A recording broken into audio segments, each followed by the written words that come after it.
Hello, 580 listeners and everybody on Facebook. Thank you so much for tuning in to Recovery Live this afternoon on a Friday. Hope you're doing okay. It's probably a beautiful day out compared to the last few days that we've had here in Lubbock, Texas. Once again, Recovery Live is brought to you by Stages of Recovery.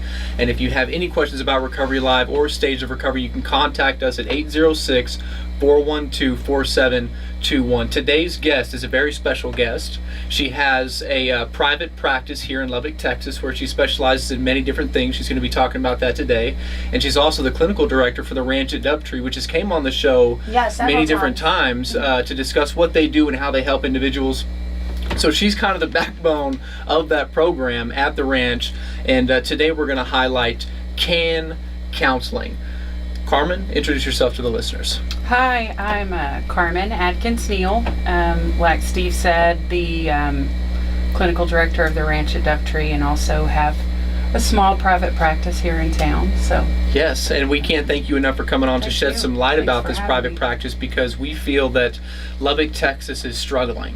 Lubbock, Texas has been struggling, and a lot of people are unaware about the resources that are available to them. And so one of the things we try to do on this show is break the stigma attached to those that are suffering, so that the barrier, when they ask for help, that barrier is broken down. But then if they're actually capable of doing that, who do they call? Right? Like, where do they call after that? How do they make progress once they begin, like, all right, I'll call somebody.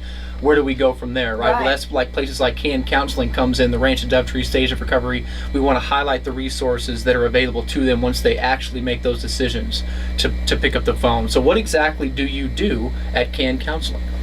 So I treat people with a variety of issues. Obviously substance use disorder, or anyone struggling with maybe an addiction or a problem with drugs or alcohol. Mm-hmm. I also work with people that have anxiety or depression or stress or family conflict, or even if they've never drank or used a drug,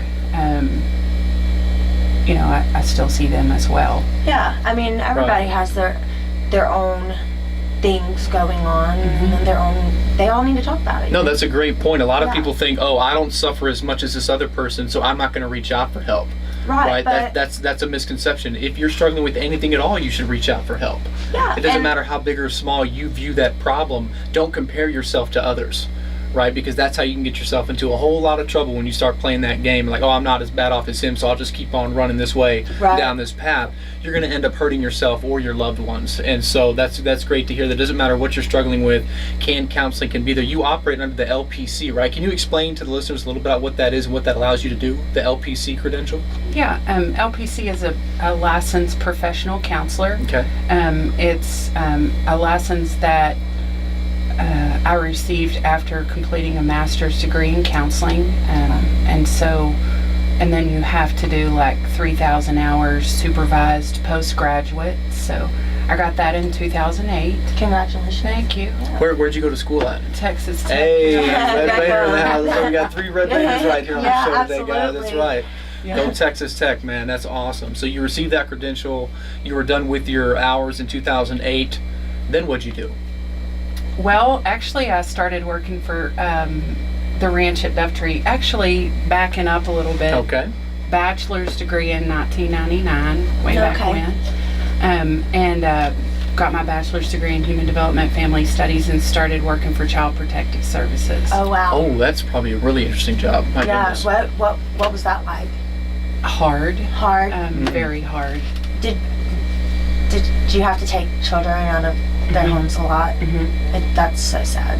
That's so sad. It kills me talking about not wanting to bring kids into the world. Yeah, it was definitely a struggle. But I worked there for 9 years. Wow, that's a long time. Okay. One of my jobs there was to be a caseworker, and so working with the parents and the children after the children had already been taken out of the home and in foster care. Wow. And one of the things that I experienced there was that the parents that had children taken away because they had drug or alcohol issues weren't getting the appropriate resources to get better.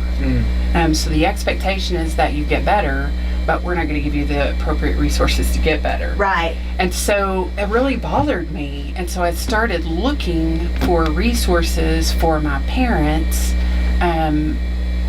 and kind of stumbled upon the ranch at Dovetree, right? Wow. Very Actually cool. found them in the phone book No way.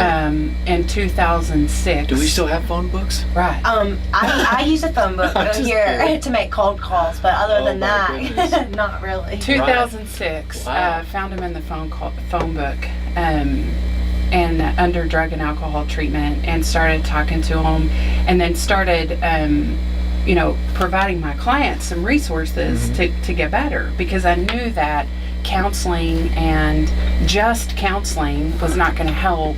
Right. Not for the Stop. severity of those situations, no. No, parenting Right. classes and counseling and drug tests are not going to help you get your kids back. Right, and And it's not not going going to to help. stop using drugs Right. and Where's alcohol. the life Exactly. skills help at? Right. Where's the coping skills? Yeah, absolutely. Where's the exposure to 12 steps and those kinds of things. And Right. so they actually talked to me about a job there. Wow. Whenever I started talking to them about their resources. And so I started working there part-time while I worked for Child Protective Services at night. I was a tech. Cool. Oh, cool. And so I started working in the evenings and Yeah. at night and on the weekends, and I just fell in love with it. I mean, I fell in love with the opportunities. I have a lot of addiction that runs through my family, and I had a lot of exposure to addiction, but I didn't have a lot of exposure to recovery. Yeah. And really totally a God thing how doors have opened for me over the last 12 years. That's amazing. So that's kind of where my passion for helping people is rooted. It's just kind of always been who I am. Just to help people work through whatever they've got going on or what they're experiencing. And so then going back to school to get my master's, and working at the ranch at Dovetree and at Child Protective Services, just kind of led me where I am today. Right, and I can't express how important it is for the listeners to understand that when somebody is dealing with those, like the CPS situation, those individuals are, I'd have to say, a large percent of the time are not criminals, but they're treated as such. Yeah. Right, they're not criminals. They're suffering from something that they need help with. Right, this is the disease of addiction that they're trying to overcome, and if that's not approached with the proper clinical care, the proper medical care, they will never get their kids back. They're never gonna reach. Not only will they not get their kids back, they're never gonna get better. Right, it's just gonna continue to go downhill. And so this is something that people often see. Society as a whole sees this as a criminal type. I mean, yes, there's things that you engage in that are illegal, and I understand that. It's against the law to use drugs, right? It's against the law to sell, buy, whatever. But it's more than that. It's deeper than that. And I think that a lot of people don't understand fully what's happening with their loved one. Or they'll see their niece or their son suffering, like, why are you doing this? How can you do this to They yourself? look at the people who are having their children taken away and say, well, that should be a consequence. She's a bad mom. She's a bad mom she's or a bad dad, mom. or that should be consequence enough for them to Right. want to get it together. They're like, the kids should be motivation enough for them to get it together. And when you don't think you're even worthy enough to, take care of your kids, you're not going to try super hard to get off drugs. They're beat down. Right, That's they're probably the beat one down. They don't thing think that they they're were holding on worthy. to, that they were barely holding on to, that you just took away from them. I mean, where's their motivation? If they had Right. any motivation, it's now gone. Right. Anyways, I can't thank you enough for the work that you did during your 9 years, guys, at CPS. She's seen that over and over again. She understands that. Karmen understands that fully. And then so you progressed into the treatment realm. You fell in love with the treatment realm, and you've been there for, how long have you been at the ranch? 12 years. 12 Wow. years. That is amazing. I've known about Dovetree for a long time. As many of the listeners know, I came to Lubbock about 9 years ago, and I went to a treatment center down south, but I did Dovetree's IOP when I came up there. I was a client at the door, and I did Dovetree's IOP at first, or whatever, when it was still at the center. Oh, It was still the second floor of the center. Wow. Yeah, that's where it was Cool. at that point in time. It was very small, just a one-room thing, very beneficial. With the counselors over there at the time, but so I'm kind of familiar with what Dovetree does and all that. But so you help men and women at CAN counseling, and also couples, right? So what do you see the majority of who's calling you for help? What do you see a lot of? one of the things we haven't talked about yet is my specialty in the work of Dr. Brené Brown, who does research on shame resiliency, and is kind of blown up. She did a TED Talk a couple of years ago on vulnerability, and it just exploded, and she's gotten a lot of exposure through. That's Brené Brown? Brené, B-R-E-N-E. Brené Brown. Look that video up on YouTube, guys. Check that vulnerability YouTube. So the TED Talk is on vulnerability. It's pretty crazy how powerful that is. And so her work is really about shame resiliency and just accessing your authentic self and finding your worthiness and feeling like you are enough and that kind of thing. And that's really kind of my gig. I mean, that's where all of my work is rooted in, and it's so universal, particularly with people with drug and alcohol problems. But even, average Joe's never had a drink. I mean, it's very, very, shame is a big deal. I mean, shame is absolutely. Comparison, perfectionism, all those pieces, which are really, really, people really struggle with social media. And I just want to add that shame, it doesn't always manifest itself in drugs and alcohol. It also can show up in things like gambling, eating disorders, people who cut themselves, harm themselves, self-harmers, different things like that. I mean, it's not just drugs and alcohol. So. It essentially leads people to try to escape the feeling of shame. Right. So, in any unhealthy manner. So it's universal completely when you apply that concept, because everyone feels shame. So what exactly, when you talk about the work that you're doing, and you studied under Brené Brown, let's talk more about it in detail. What is the work? How do you walk somebody through a process of dealing with their shame and dealing with their issues? What exactly is it that you do for that person? One of the things that Dr. Brown says is owning your story and loving yourself through it is one of the hardest things you'll ever do and the most powerful things you'll ever do. And so that's really the process, is that honesty, trying to access and engage your authentic self, and having the courage to be who you are, particularly in today's world where the media has so much power over people, and social media and that kind of thing, and really finding your identity and who you are and believing in that person, instead of trying to be like the mother that you saw at the grocery store, or who you think somebody is. Spend a lot of time working with a lot of people on what other people think, and giving away your power. Giving away your power to other people and letting them control how you feel about you. So taking that back.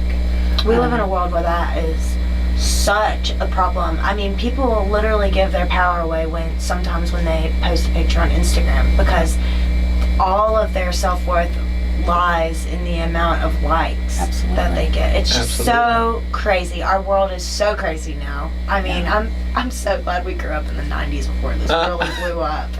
Really. It's changed quite a bit, and I think that our counseling profession needs to change with it. We need to address those kinds of needs that are coming about now, and I think that a lot of the research that you do yourself is focused on that, and we need to continue to grow in that area. That this is changing. Like with the shootings that are occurring and all this stuff that's occurring, we need to figure out why this is happening, because it's different from back in the day. Like you said, it's not the same, and if we continue to try to treat people the same, we're not going to get the proper results that we need to see that change inside of that person. And so it worries me, you know what I mean, when I have a lot of people come on the show, and I try to make sure the people that come on the show are of a high, like they know what they're doing, like Karmen knows exactly. She's been CPS 9 years, Dovetree 12 years. She has her own private practice. Like these are people that understand what's happening, and these are the types of resources that I want the listeners to have in their back pocket for themselves, or if somebody reaches out to you guys, now you have that. How can somebody get in touch with you? What's the number to call CAN Counseling?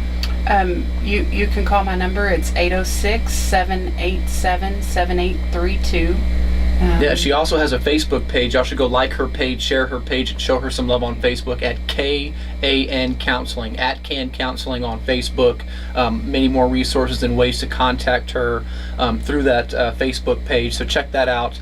I want to talk a little bit about, we've seen an issue, and I think we've talked about this a lot in the class you were talking about earlier, Dr. Shumway. Yeah. Mm-hmm. So he talks a lot about how women, and I want all the women to listen up, okay?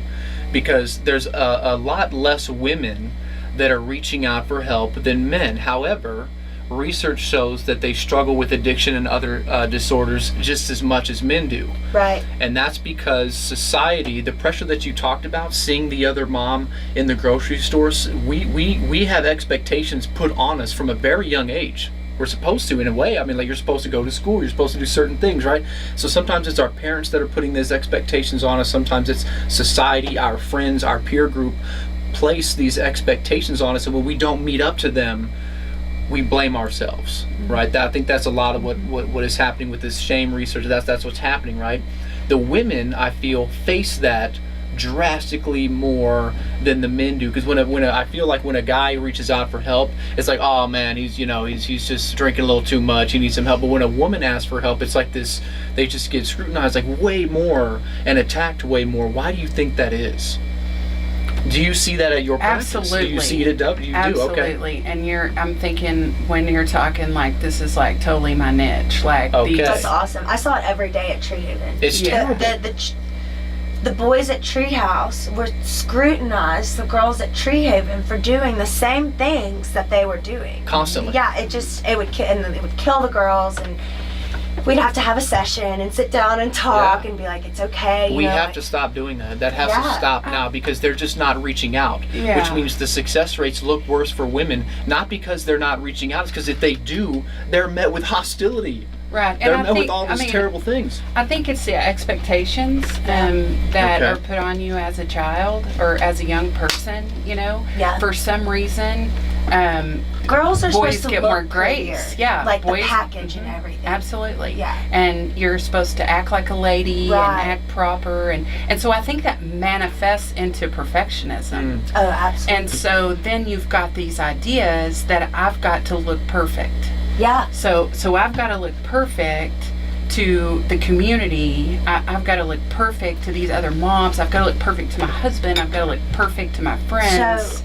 So, It sounds tiring. Just you saying that sounds so tiring to me. So a little experience with being a woman in recovery. When I was in high school, my mom wanted me to do pageants. Okay. And you mean the beauty pageants, right? Pageants. And I did them for her, not for me. I love my mom. I love you. I hated the pageants. But I was putting on, I competed in the Miss Mississippi pageant, was putting on a huge show for everyone to see, and had the pretty bow on it and everything. But I was a rampant drug addict. Wow. Like, while doing all this, nobody knew. Like, I was taking Xanax and partying every night and drinking all the time. But when I was in front of the eye, it was a totally different thing. The Jekyll and Hyde. But it was all because that's what society wanted me to do. The pageant society, they all wanted me to be this certain person.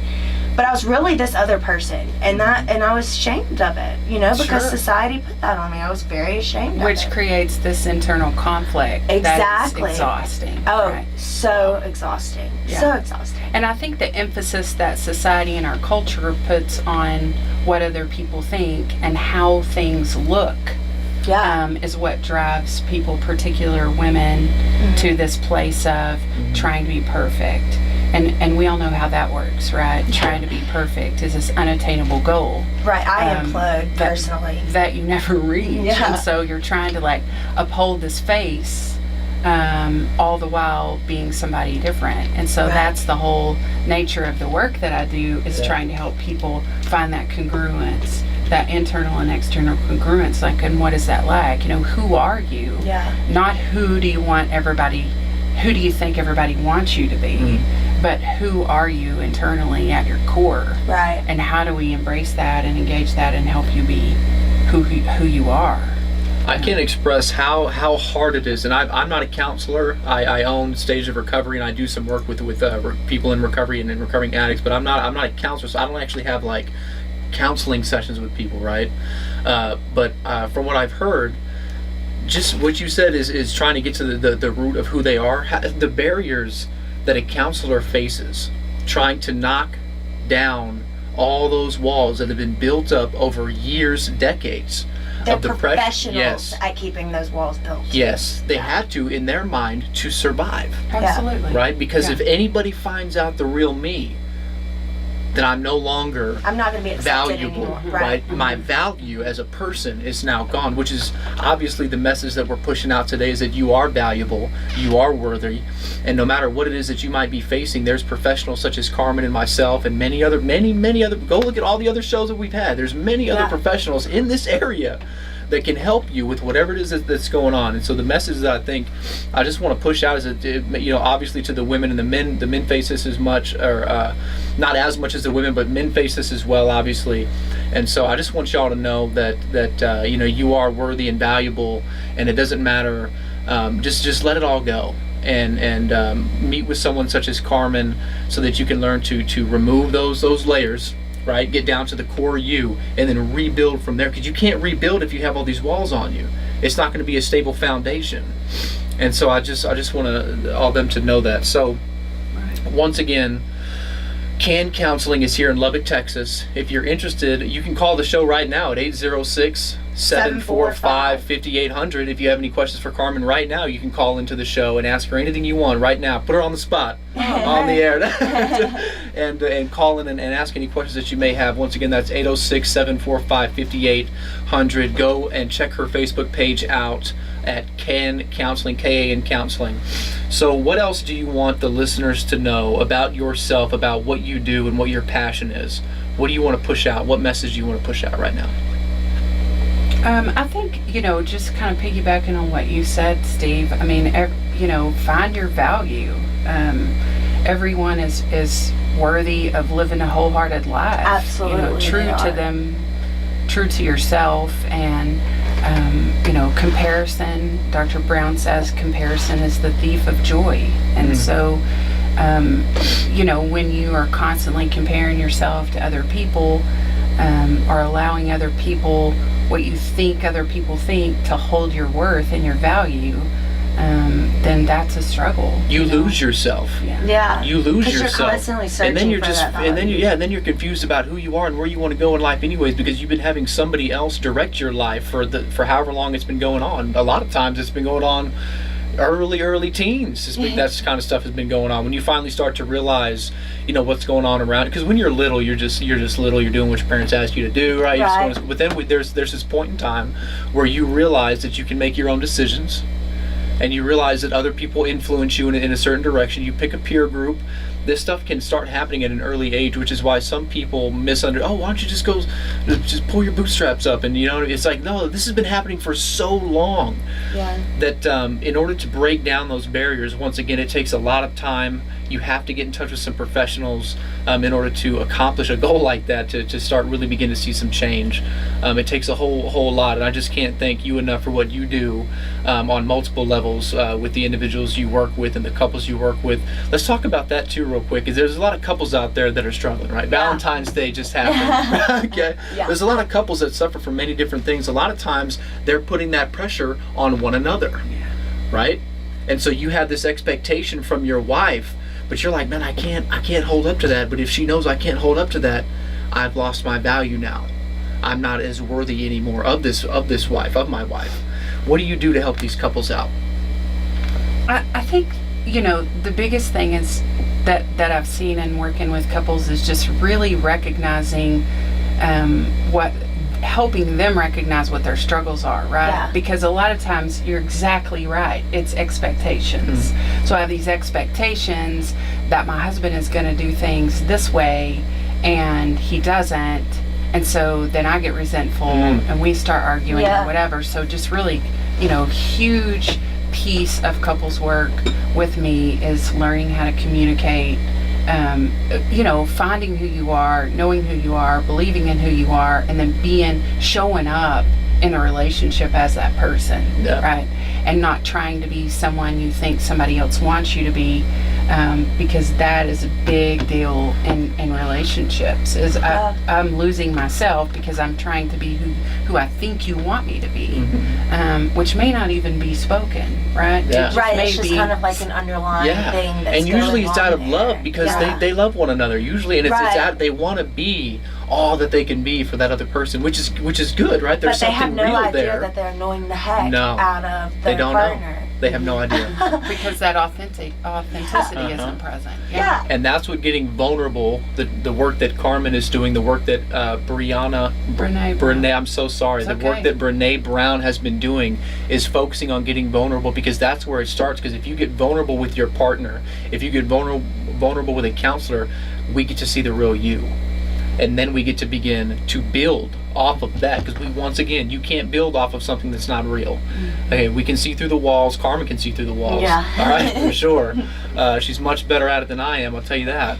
And so we can see through that kind of stuff. And so we're like, oftentimes someone will be talking to me about that, and I just know the whole time that this is just surface level, and I'm just waiting for the right moment to just jump in when I finally hear something that's real from that individual, because that's where I can begin to build on that and capitalize on their vulnerability. Absolutely. To begin to help them change. So once again, guys, this is Can Counseling. Karmen, I can't thank you enough for coming on the show. I'd love to have you on again so we can dive more in detail about what it is that you do. If anybody has any questions about Recovery Live or stages of recovery, please contact us at 806-412-4721. Karmen, would you mind sharing your number one more time for the listeners? Sure, 806-787-7832. Awesome. Well, thank you so much for coming on the show, and we'd love to have you. You guys have a wonderful weekend, guys, and please remember that you are worthy, you are more powerful than you might think, and there is help out there if you're struggling. So contact us at any time.